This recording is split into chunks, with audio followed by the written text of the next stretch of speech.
എല്ലാവർക്കും സലു കിച്ചണിലേക്ക് സ്വാഗതം. ഞാൻ സമീറ. ഇന്ന് ഞാൻ തയ്യാറാക്കാൻ പോകുന്നത് നെത്തോലി പീര മാങ്ങയിട്ട് വറ്റിച്ചതാണ്. ഇത് വളരെ ടേസ്റ്റി ആയിട്ടുള്ള ഒരു ഫിഷിന്റെ ഐറ്റമാണ് കേട്ടോ. അപ്പൊ ഞാൻ ഇതിനു മുൻപും ഇതുപോലെ ഒന്ന് ചെയ്തിട്ടുണ്ടായിരുന്നു. പക്ഷെ അതിൽ നിന്നും വ്യത്യസ്തമായിട്ടാണ് ഇന്ന് ഞാനിത് തയ്യാറാക്കുന്നത്. ചില സ്ഥലങ്ങളിൽ നെത്തോലിക്ക് കൊഴുവ എന്നാണ് പറയുന്നത്.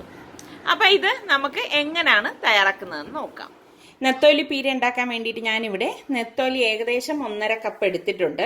ഇത് നന്നായിട്ട് കഴുകി വൃത്തിയാക്കി എടുത്തു വെച്ചിരിക്കുന്നതാണ്. ഞാനിത് മൊത്തം നന്നായിട്ടൊന്ന് ക്ലീൻ ചെയ്ത ശേഷം 2-3 പ്രാവശ്യം വെള്ളത്തിൽ കഴുകിയിട്ട് കല്ലുപ്പിട്ടിട്ട് ഇത് നന്നായിട്ട് 2 പ്രാവശ്യം കഴുകിയെടുക്കും. ശരിക്കും കല്ലുപ്പിട്ടിട്ട് നമ്മൾ നല്ലതുപോലെ കഴുകിയെടുക്കുമ്പം ഇതിൽ ഒരു തരം കൊഴുപ്പ് പോലത്തെ അഴുക്കല്ലേ ഉള്ളത്, ആ അഴുക്ക് മാറിക്കിട്ടും ഇതിലുള്ളിലെ ഒരു സ്മെല്ല് മാറിക്കിട്ടും.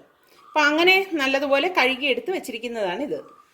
ഇതിൻ്റെ അരപ്പിന് വേണ്ടിയിട്ട് ഞാനിവിടെ 1/2 മുറി തേങ്ങ എടുത്തിട്ടുണ്ട്. പിന്നെ ഒരു 8 ചെറിയ ചുവന്നുള്ളി, 3 വെളുത്തുള്ളി അല്ലി, ഇതുപോലെ ചെറിയ ഒരു പീസ് ഇഞ്ചി കൂടൊന്നും വേണ്ട, ഇത്രയും മതിയാകും. പിന്നെ ഞാനിവിടെ ഒരു 6 പച്ചമുളക് എടുത്തിട്ടുണ്ട്. അപ്പം ഞാൻ ഇതിനു മുൻപ് നെത്തോലി പീര പറ്റിച്ചത് ഇട്ടിട്ടുണ്ടായിരുന്നു. അത് ഞാൻ മുളക് പൊടി ഇട്ടിട്ടാണ് ഉണ്ടാക്കിയിരുന്നത്. അപ്പം അതിൻ്റെ ലിങ്ക് വേണമെങ്കിൽ ഇതിൻ്റെ ഡിസ്ക്രിപ്ഷൻ ബോക്സിൽ കൊടുത്തിരിക്കാം. ഇതിപ്പോൾ ഞാൻ പച്ചമുളക് ചേർത്തിട്ടാണ് ഉണ്ടാക്കാൻ പോകുന്നത്. ഇതുപോലെ ഒരു തണ്ട് കറിവേപ്പിലയും വേണം. അപ്പം ഇതെല്ലാം കൂട്ടിയിട്ട് ഒന്ന് ചതച്ചെടുക്കുകയാണ് ചെയ്യുന്നത്.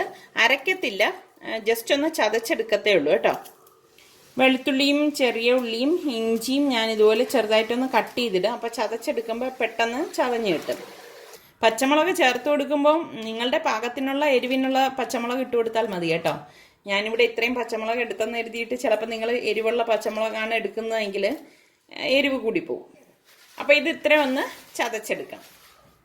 മിക്സിയുടെ ജാറിലേക്ക് ഇതെല്ലാം കൂട്ടിയിട്ട് നമുക്കൊന്ന് ചതച്ചെടുക്കണം. അരഞ്ഞു പോരുത് കേട്ടോ, അത് പ്രത്യേകം ശ്രദ്ധിക്കണം. ഇത് ചതയ്ക്കുന്നതിന് മുൻപ് നമുക്കിതിലേക്ക് പാകത്തിനുള്ള ഉപ്പും കൂടി ഇട്ടിട്ട് വേണം ഇതൊന്ന് ചതച്ചെടുക്കാൻ. ഇതിവിടെ ഞാൻ ചതച്ചെടുത്തിട്ടുണ്ട് കണ്ടോ. ഇതുപോലെ ഒന്ന് ചതച്ച ശേഷം ഇനി നമുക്കിതിലേക്ക് പൊടികൾ ചേർക്കാം. ഞാനിതിലേക്ക് 1 ടീസ്പൂൺ മഞ്ഞൾപ്പൊടിയും 1/4 ടീസ്പൂൺ ഉലുവാപ്പൊടിയും കൂടി ഇട്ടിട്ട് ഒന്നും കൂടി ഇതൊന്ന് ചതച്ചെടുക്കണം. ഇത്രയും മതിയാകും കണ്ടോ.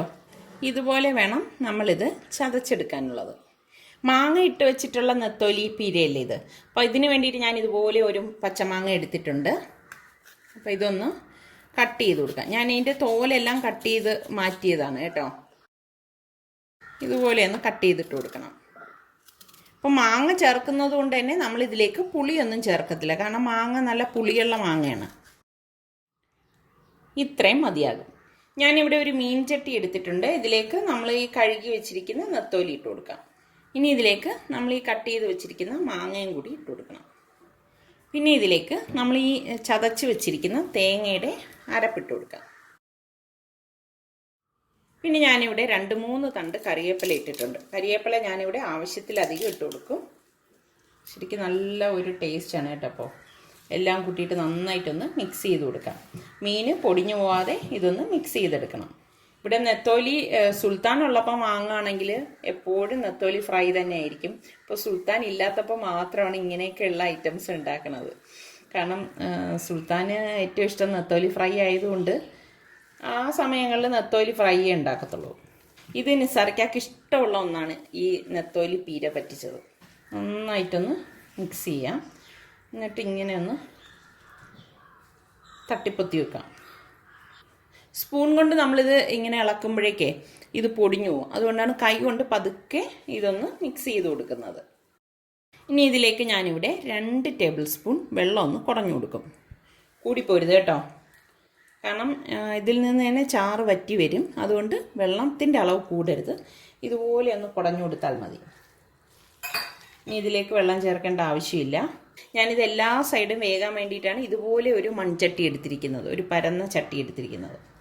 അപ്പോൾ ഇതിങ്ങനെ ഒന്ന് തട്ടിപ്പൊത്തി വെച്ച ശേഷം നമുക്ക് ഗ്യാസിൽ വെച്ചിട്ട് ഫ്ലെയിം കുറച്ച് വെച്ചിട്ട് ഇത് വേവിച്ചെടുക്കാം. ഞാനിവിടെ ഗ്യാസ് ഓൺ ചെയ്തിട്ടുണ്ട്. ഫ്ലെയിം വളരെ കുറച്ചാണ് വെച്ചിരിക്കുന്നത്. ഇനി ഈ ചട്ടി ഒന്ന് മൂടി വെച്ചിട്ട് നമുക്കിത് വേവിച്ചെടുക്കണം. ഇടയ്ക്ക് നമ്മൾ ഈ അടപ്പൊന്ന് മാറ്റിയിട്ട് ഒന്ന് ഇളക്കി കൊടുക്കണം കേട്ടോ. മീൻ പൊടിഞ്ഞു പോരുത്, അത് പ്രത്യേകം ശ്രദ്ധിക്കണം. ഇപ്പോൾ ഒരു 10 മിനിറ്റ് കഴിഞ്ഞിട്ടുണ്ട്. ഞാൻ ഇനി ഇതിൻ്റെ അടപ്പൊന്ന് മാറ്റാണ്. മാറ്റിയിട്ട് പതുക്കെ ഒന്ന് ഇളക്കി കൊടുക്കാം. കണ്ടോ, അടിക്ക് പിടിക്കുക ഒന്നും ചെയ്യത്തില്ല, പാകത്തിനുള്ള വെള്ളമാണ്. അപ്പോൾ പൊടിഞ്ഞു പോവാതെ നമ്മളിതൊന്ന് ഇളക്കി കൊടുക്കണം. ഇനി നമ്മൾ ഇതിലേക്ക് വെള്ളം ചേർക്കുകയും ചെയ്യരുത് കേട്ടോ. വീണ്ടും മൂടി വെച്ച് വേവിച്ചെടുക്കാം. ഫ്ലെയിം വളരെ കുറച്ച് വെച്ചിട്ടാണ് ഇത് വേവിച്ചെടുക്കുന്നത് കേട്ടോ. ഇതിവിടെ ഒരു 20 മിനിറ്റ് കഴിഞ്ഞിട്ടുണ്ട്. ഞാൻ ഇത് അടപ്പ് മാറ്റാം. കണ്ടോ, എല്ലാം പാകത്തിന് വെന്ത് വന്നിരിക്കുകയാണ്. ഇത് ഒട്ടും അടിക്ക് പിടിക്കുകയോ ഒന്നും ചെയ്തിട്ടില്ല. എന്നാൽ എല്ലാം പാകത്തിന് വെന്ത് വന്നിട്ടുണ്ട്. കണ്ടോ, മാങ്ങയും എല്ലാം പാകത്തിനാണ് വെന്ത് വന്നിരിക്കുന്നത്. ദേ കാണാമല്ലോ, ഇത്രയും മതിയാകും. ഇനി നമ്മൾ ഇതിന് മുകളിലേക്ക് കുറച്ച് പച്ച വെളിച്ചെണ്ണ ഒഴിച്ചു കൊടുക്കും. ഇനി ഇത് ഗ്യാസ് ഓഫ് ചെയ്ത് നമ്മളിത് സെർവ് ചെയ്യാണ് ചെയ്യുന്നത്. നല്ല ചമ്പാവരി ചോറിൻ്റെ കൂടെയൊക്കെ കഴിക്കാൻ പറ്റിയ അടിപൊളി നെത്തോലി പീരയാണ് കേട്ടോ.